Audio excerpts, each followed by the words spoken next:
Please don't get a claim that would suck big balls. I hate the system YouTube has implemented. It can suck my big ass balls. I knew I wanted to get to this band sooner or later, but the thing is, I had at least 10 different ideas on how to do that. And finally I decided I had to just pick one, else I was never going to do it at all, and that's what led to this intro. If we're going to talk Metallica, why are we looking at Injustice for All first? Why not Master of Puppets? Or Ride the Lightning? Hell, why not Kill 'Em All, the album that started it all? Well, actually, Injustice for All is like the bastard Metallica album. Fans have a love-hate relationship with it, mainly due to its lack of low-end frequency. There have been many theories over the years, even a video from the sound engineer himself shifting blame to Metallica for its sound. Lars had a specific way how he wanted his drums to sound. He would actually bring in pictures of an EQ setup. And I listened to it and I said, this sounds like shit. And he goes, okay, now the bass. And I said, great part. All right, I want you to drop the bass level down in the mix where you barely audibly can hear it. Now, recently, Hetfield himself gave an interview with perhaps a bit of insight into what really happened, and honestly, he makes good points that I can find believable. You go back into the studio, your hearing shot. If your ears can't hear any high end anymore, you're gonna turn it up. So we're turning the high end up more and more and more, and all of a sudden, low end's gone. Considered one of the loudest bands in the world, it makes a lot of sense to me that after relentless touring for a year or two, heading into the studio again right after might very well lead to some overproduced high frequencies to the album. So I know that played a bigger part than any hazing or any ill feelings toward Jason for sure. We were fried, we were burnt. I've been to many concerts in my day without earplugs, and I've played live a time or two, and knowing how shoddy my hearing was after both, I'm more than willing to take Hetfield at his word on why Justice sounded the way it did. Getting a little off topic here, so let's get back onto the album itself, and its place in my life, enough about the intricacies of its production. Injustice for All was literally the first heavy metal cassette tape I ever owned, even before I was a guitar player. I've touched on this story many times in many different videos over the last year, many of which are no longer up as I moved on from my Growing Up Metal series, so let's cover some of that again here for those of you unfamiliar with it. I first discovered Metallica through Beavis and Butthead. What's this? You should know, Butt Munch, this is Metallica. The video, for one, lit a fire up under my ass in a way 12-year-old me wasn't prepared for. Even though the album came out in 1988, I was 5 years old, hardly old or mature enough to understand, let alone appreciate such an album. Now, I couldn't tell you where I got the tape at 12 years old, probably my local flea market, but I know once I had it in my possession, I hit fast forward until I located the headbanging part of one, and I'd sit and play it over and over and over, rarely even rewinding the song to its beginning.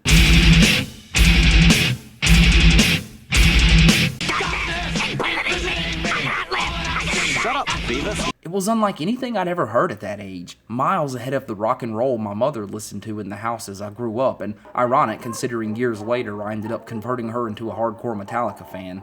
Love you, Mom. So fast forward a year or so. Without getting too into the specifics, I met a new kid my first day in high school who opened my eyes to heavy metal as a form of expression of my own, and I quickly aimed to be as cool as he was with his guitar playing skills. This was the kid who shattered my world with the simple question, dude, why don't you listen to the whole album? I just sat there dumbfounded when he asked me that because honestly, I didn't have a good reason to tell him. Why hadn't I listened to the album? Why did I only ever play that one little headbanging part? Was I missing out on something I needed in my life? Well, the answer I discovered quickly was yes. In no time at all, I had memorized everything, lyrics and riffs alike, as I obsessively took to my guitar as my purpose in this life. And it didn't stop there. Soon enough, I was devouring Kill 'Em All, Ride the Lightning, Master of Puppets, and the Black Album, in addition to so many new bands I'd never heard of at 13 years old. Sepultura, Pantera, White Zombie, so many others I was clueless about. I wasn't living under a rock or anything, I just didn't have MTV as a kid, and the radio stations around this shithole Bible Belt, they weren't exactly keen on playing music of this kind. So when I discovered this untapped world, I fucking dove in head first. Metallica was the band that made me love metal. Hell, it was the first tattoo I ever got. I spent the next 4 or 5 years of my life religiously learning all of their songs, riff by riff, perfecting them. I wanted my hands to do what they did, exactly as they did them, and nothing was gonna stop me. And nothing did either, and in fact, I played so much goddamn Metallica in those days, I nearly drove my friends crazy. Put it to Metallica, I promise. Huh? Good. Yeah, sorry about that. Like any of you fuckers are listening to this anyway. So without rambling on any further, which I certainly could, hopefully this explains to you why I've decided to use And Justice for All as my launching point for the first and hopefully not last review of a Metallica album. This album holds a very special place in my heart, and without it, I might not be the person I am today, so enough backstory. Hand me the goddamn gavel, because we're about to tackle a classic, the often misunderstood And Justice for All.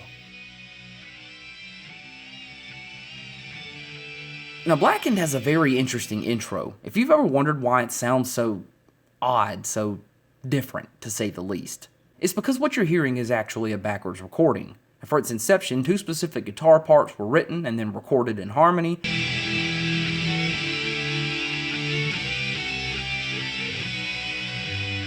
which when played backwards gave it its unique sound.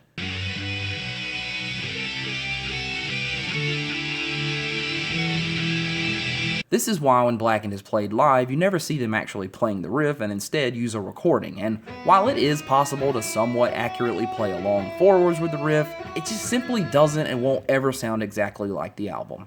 Now, soon after, the leads culminate in their final ascending, or descending depending on how you look at it, scale.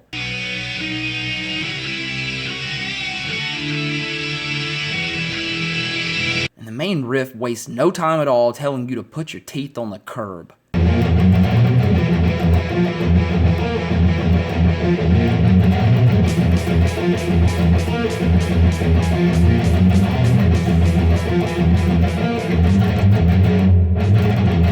Interesting point here, this was Jason Newsted's riff, and one that impressed Hetfield when he jammed it for him in his tiny apartment. Newsted himself said the following about it, and this is a little bit long, but bear with me, I'll read it fast. It's one of my favorite Metallica stories.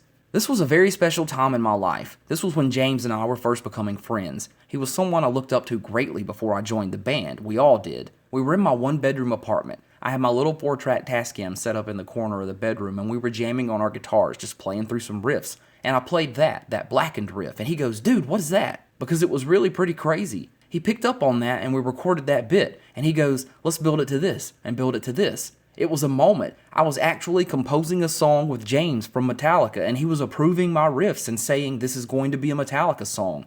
That was a big, big moment for me. We had already been on tour together, and so I had a giant Damage Inc. tour poster on my bedroom wall right above my little station where I had my speakers and my little 4-track and the 2 or 3 guitars in my collection. And there we were. I could paint that picture for you very plainly. It was a very, very big moment for me because I was getting approved from the man to have my first chance on having one of my compositions on a Metallica record. So that was a very special time. Fucking awesome, Jason. You deserve that, man. Now, lyrically, it's not too hard to figure out the gist of this song. Into the world, nuclear fallout, death, destruction, pick your poison. Either way, it gets delivered to you in a lethal dose.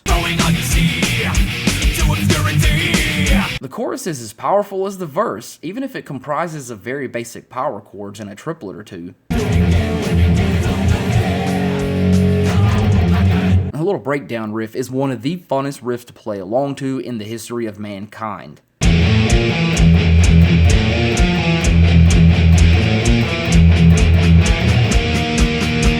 The way the drums and guitar go off beat slightly in that one part around verse 3. Yeah, that's fucking awesome. Overall, Blackened is a powerhouse of a song, and surely you can see why even in this day and age it remains an often played song in the band's live set lists with no signs of that changing. Blackened is the end! That is, unless the core ideas of the song itself come to fruition, which, hell, with the way things are going in the world right now, wouldn't surprise me. Blackened!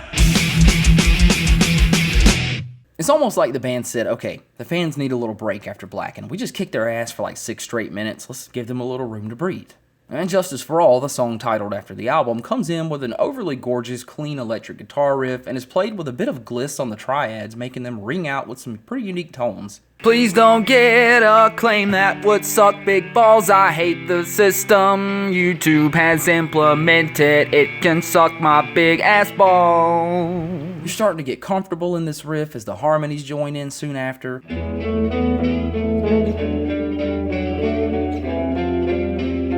And right when you're about to kick your feet up and relax.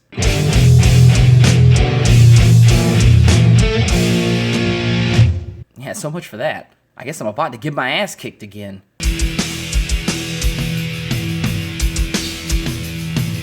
This time, strangely enough, it was Lars who's kind of responsible for this song, at least the main riff.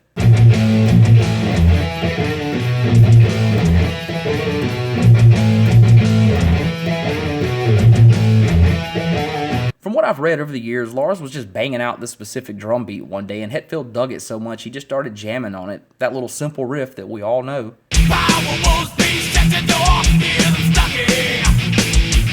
One of the longest 2 tracks on the album, and Justice for All is an absolute beast of a metal song, throwing more metal into some fans' faces than they could take apparently, at least live. Justice is lost, justice is raped, justice is gone. Hammett is quoted once as saying the following about its retirement from live shows as early as 1989. Think about that. It's kind of strange. I couldn't stand watching the front row start to yawn by the 8th or 9th minute. I can't believe the things you say. God damn, what the hell was wrong with you 1989 front row Metallica show attendees? Nothing can save you. Honestly, I kind of understand where you're coming from. I've seen clips too where they talk about set lists and how when you're playing live, if you start throwing down the 9-minute songs every other track, suddenly you find the set list just shrinking. So while I don't completely understand retiring certain songs based on length alone, at the very least I understand why some of them aren't played consistently. This song is long as fuck, truth be told, but I never get bored with it.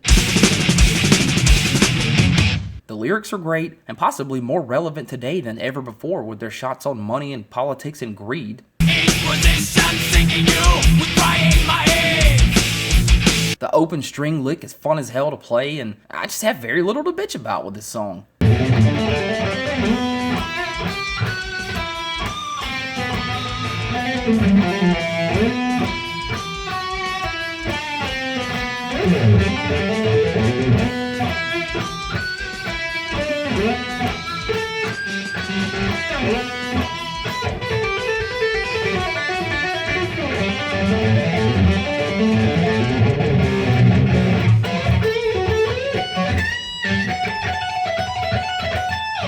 That's about all I remember, honestly. Maybe it is a bit too long these days. I don't know. I can't say I'd skip it if it came on shuffle, so that's gotta mean something.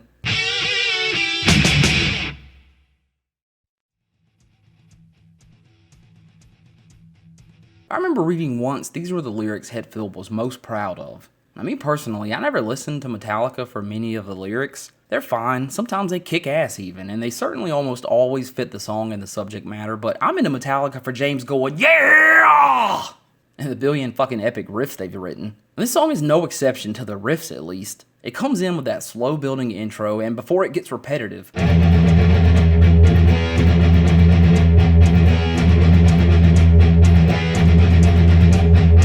before you can tire of it, it shifts into its second iteration as the tension continues mounting.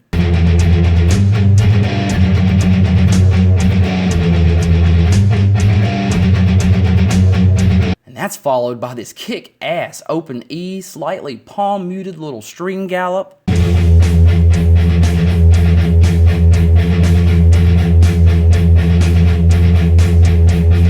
I gotta be careful here, I'm about to just start playing all the goddamn riffs and stop reviewing the album.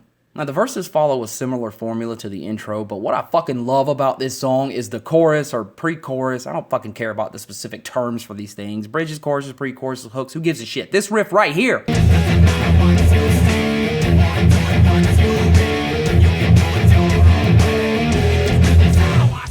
It whomps ass! Yeah! Gotta put that in there. It also has one of my favorite solos Kurt ever wrote, incorporating some sick-ass dives on the whammy bar.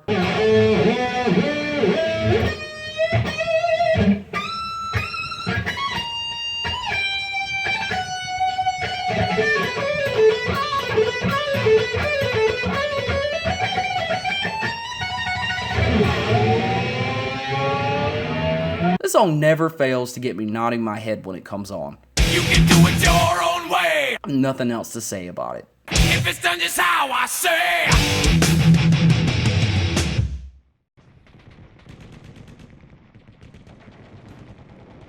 Everybody knows this song.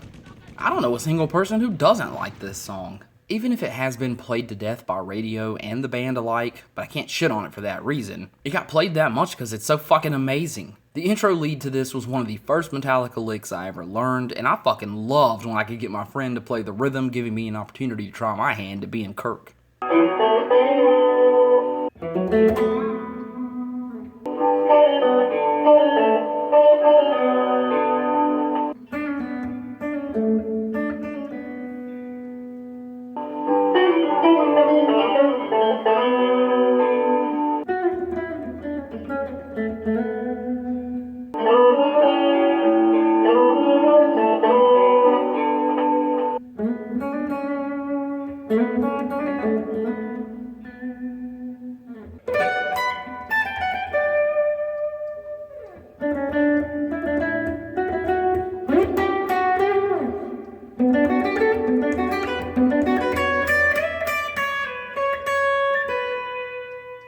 I honestly don't want to spend a lot of time with this one because it's so well known and I've nothing much more to say about it considering the song held such a pivotal role in my youth and I kind of covered that in the intro. I will say I think it's cool that Metallica actually bought the rights to the film Johnny Got His Gun, which forms the basis of the music video and where all the scenes you see in the extended cut come from. This song, like Blackened, remains a staple of live shows, and it's always a blast to hear a crowd scream in excitement when they recognize the sound of the machine gun fire coming in and helicopters and screams and all that shit.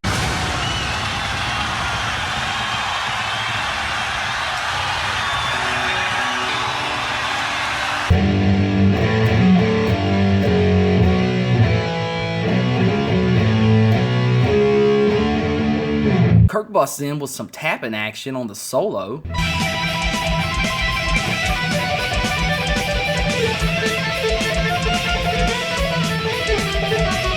Damn. And after kicking your ass for about another minute or two, it has one of the most badass endings of any metal song I've ever heard.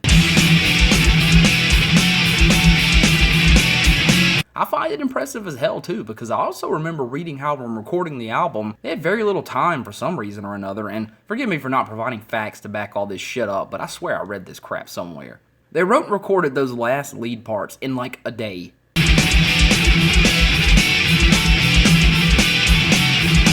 That is stressful, man, but probably not as stressful as what Johnny went through. SOS, help me.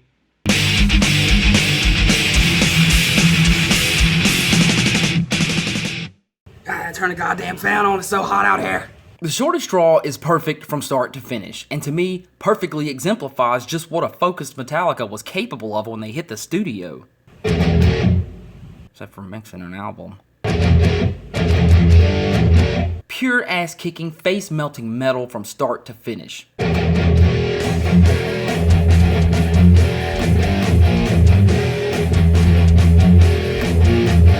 The lyrics go surprisingly deep into political themes again here, but I'm not too interested in touching on those parts. Look that up if you care. I'm here to talk about the handful of riffs this song fists you with. Yeah, I said it.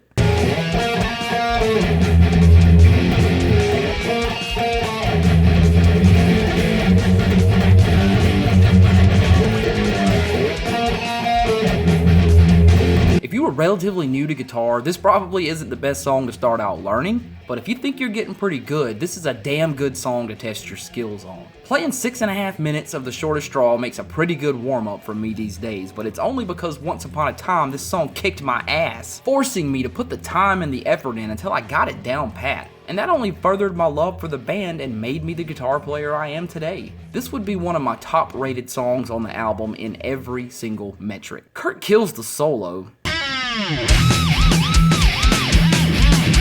Way too long for me to put in this review, so if you're unfamiliar with it, definitely check this song out. And this little thing right here.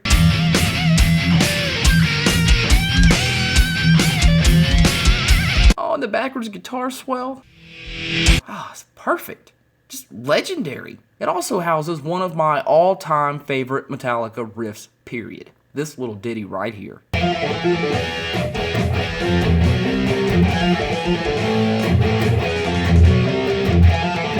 I could just play that for hours, and I love the goddamn ending.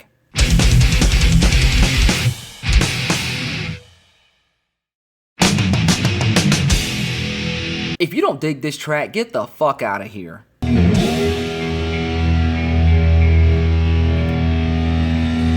This is like Death's song.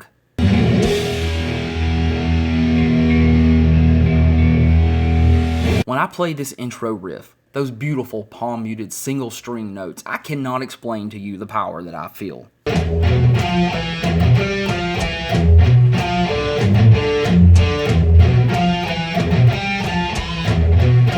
I'm sure it's but a tinge of what James must have felt writing it and then playing it live for billions of fans over the last 30 years, but still today, wait a minute, they actually didn't play that song live that often now that I think about it. Whatever. 20 goddamn years after I first heard this song and learned how to play it, I get the same feelings when it comes on now, and especially if I'm playing along with it.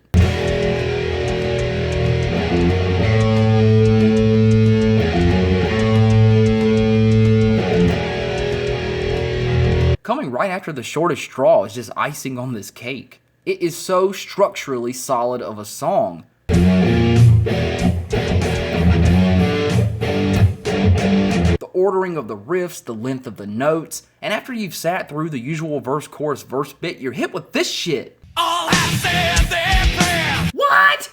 All have said their prayer. God, the way his voice is the starting note and everything else comes in on the second beat, that's just fucking awesome. It made their nightmare. Another masterpiece off this bastard album. Monster of sorrow.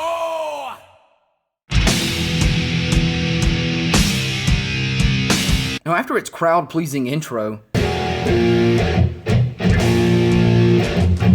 Yeah, how many times exactly have they played this song live?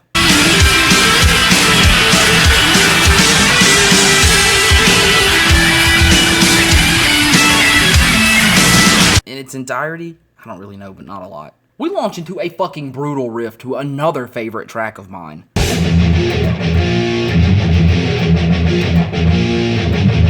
I love this song like a goddamn hipster, first of all, and you know why? When you ask someone, what's your favorite Metallica song? Battery's totally up there. Battery's way up there. Auto Breath, Disposable Heroes. Call of Tulu, Dyer's Eve, the double bass.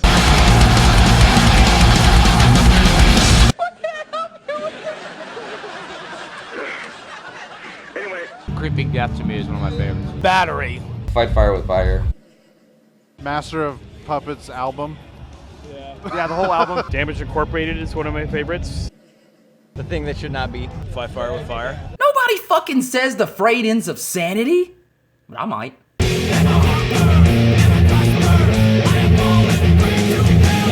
And also because this goddamn song is underrated as fuck and really deserves some serious love from the more casual Metallica fans out there.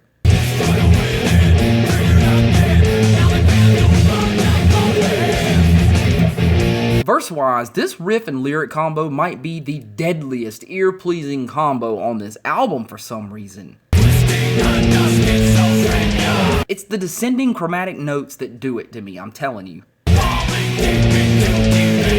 The pre-chorus riff is fucking amazing. Like, seriously, it's another one of those riffs that is ridiculously fun to play along with.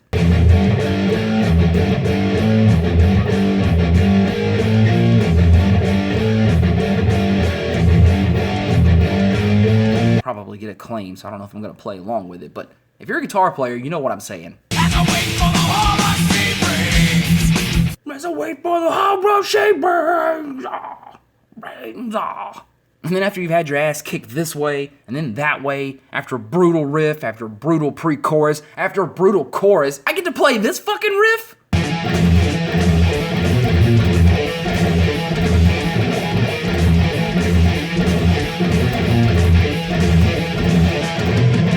God, I just want to jump around and kick shit and fucking yell and swing my guitar around and go crazy. This song gets me all worked up in every possible way, and if I went to a goddamn gym, I'd blast this fucker on repeat. Like, if I got on a treadmill or some shit, I could probably run 10 miles. It just doesn't stop. This song never fucking stops. And then, oh my god, I almost forgot about this riff.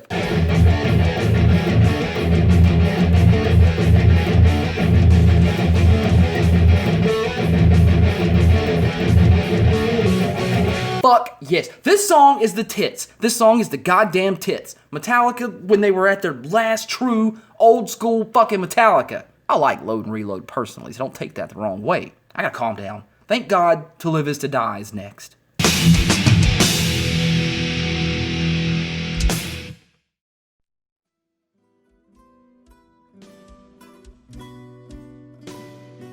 I love the classical intro and how ear-shatteringly different it is and was from what I'd come to expect from Metallica when first absorbing this album. Titled after a poem, I believe, from former bassist Cliff Burton, may that metal god rest in peace after the god-awful way he died. Legs sticking out from underneath the bus. I don't know if Cliff was dead at this point or not, because the bus actually slipped back after they picked it up. They lifted it to pull him out, and it slipped back and landed again on the floor. Jesus, I am sorry, Cliff. We miss you, man. Anyway, this song is a more relaxed and loose, yet still identifiable as Metallica type of song.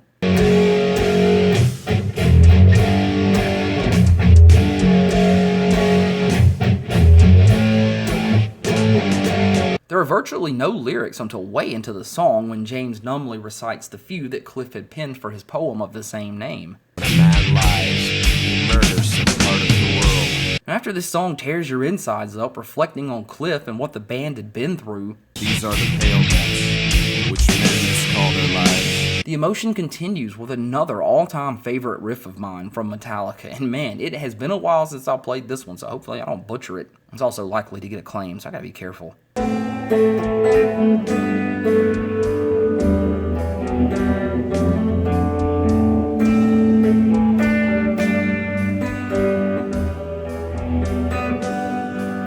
This song is just great. Simple as that. It's great. It's just difficult to critique fairly or at all even. You don't critique a goodbye song to a guy who died, man. You just don't. It kicks ass. End of story.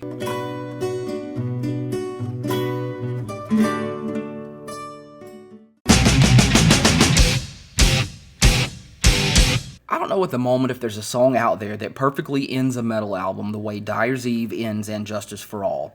A song so goddamn fast and difficult the band didn't play it for like, what, 25 or 30 years or something like that? I don't think we've ever played it before, so...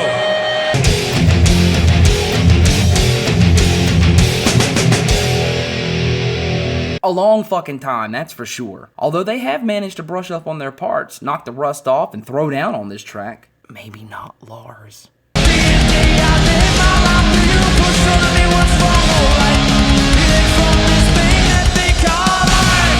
What I'm really trying to say here is that for as long as some of the other tracks were, for as many riffs as they had, whatever tempo they came at you with, nothing, fucking nothing prepares you for what comes after the intro. No. This is some precision fast-picking metal godliness, no question about it. Although people do question how this riff is played. Some say it's all Bs, some say it's alternating between the B and the C. I don't really give a shit because much like Metallica, my old ass can hardly play this damn song these days. Fuck.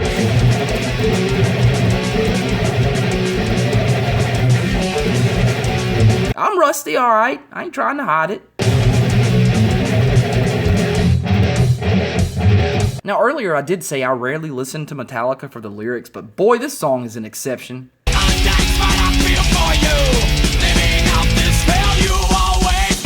The verse fits the long-reaching chord choices so well in this song, it's kind of astonishing to me. Way too long to put in here as a demonstration, but seriously, check this track out after the review if you're unfamiliar with it and see for yourself. This song is filled to the brim with power chords, triplets, and an all-out exercise in speed metal.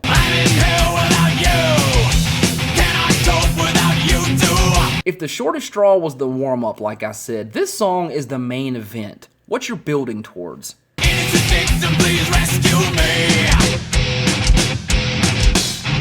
And if you manage to get there, don't get lazy like me and forget how to play most of it. Now Kurt comes in again, soloing like a champ. This is really, honestly, one of his best solos ever. No.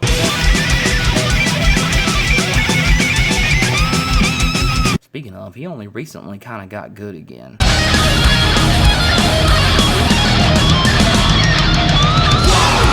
Look, I'm sorry, I love Kurt, but dude has been slipping for a few years there, even though he's still better than me. And don't get me started on his obsession with the wah pedal. I love you, Kirk, But you ain't no Marty Friedman. Yeah,